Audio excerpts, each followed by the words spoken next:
સાહેબ મારે પ્રેગ્નન્સી ક્યારે પ્લાન કરી લેવી જોઈએ?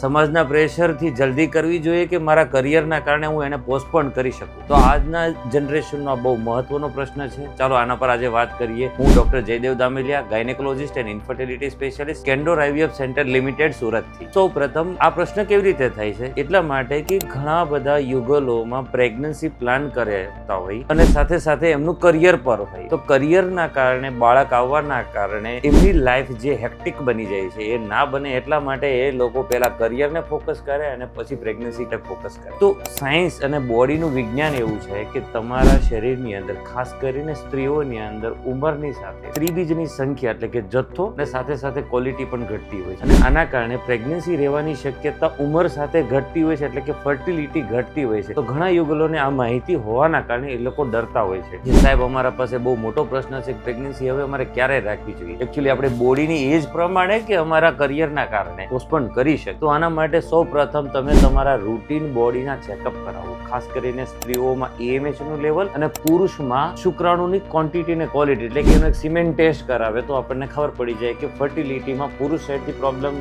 હવે એમ છે કે નહીં, અને સ્ત્રીમાં AMH નું લેવલ કેટલું છે, એ એકદમથી ઘટી રહ્યું છે કે પછી નોર્મલ રેન્જમાં ચાલી રહ્યું. આ બે વસ્તુ ફર્ટિલિટી ટેસ્ટ કરાવવાના. એ સાથે સાથે proper healthy lifestyle, healthy diet, અને તમારું શરીર જો તંદુરસ્ત હોય તો તમે પ્રેગ્નન્સી 2 વર્ષ, 5 વર્ષ, 10 વર્ષ પોસ્ટપોન કરી શકો. પરંતુ આના માટે તમારે તમારા ગાયનેકોલોજીસ્ટ, ખાસ કરીને ફર્ટિલિટી સ્પેશિયાલિસ્ટ પાસે ચેકઅપ કરાવવું જોઈએ. અને જો એ લોકો તમને ગાઈડ કરે કે ભાઈ ના, તમે યુ કેન પોસ્ટપોન, હા ઠીક છે, ફર્ટિલિટી થોડી તો ઘટે જ તે, પરંતુ ઇન્ડિવિજ્યુઅલ લેવલ પર ઘણી વખત અલગ અલગ હોઈ શકે. કોઈની ફર્ટિલિટી ડ્રાસ્ટિક એટલે કે ઝડપથી ઘટે, કોઈની ફર્ટિલિટી ઘટતા ધીમે ધીમે 40 વર્ષ સુધી પણ એની ફર્ટિલિટી જળવાઈ રહેતી હોય છે. તો આ ડરવાની જરૂર નથી, પણ ચોક્કસ સાવચેત રહેવું ખૂબ જરૂરી છે કે તમારી ફર્ટિલિટી અને તમારું કરિયર, આ બંને વસ્તુનું બેલેન્સ કરવું ખૂબ જરૂરી છે. તો મારા વિડીયોને વધુમાં વધુ લોકો સુધી શેર કરો અને આ મૂંઝવતો પ્રશ્ન યુગલો સુધી આપણે એના સાચા માહિતી સાથે પહોંચાડીએ. લાઈક કરો, અને તમને જો કોઈ ક્વેશ્ચન્સ હોય તો પ્લીઝ કોમેન્ટ કરો, કારણ કે આ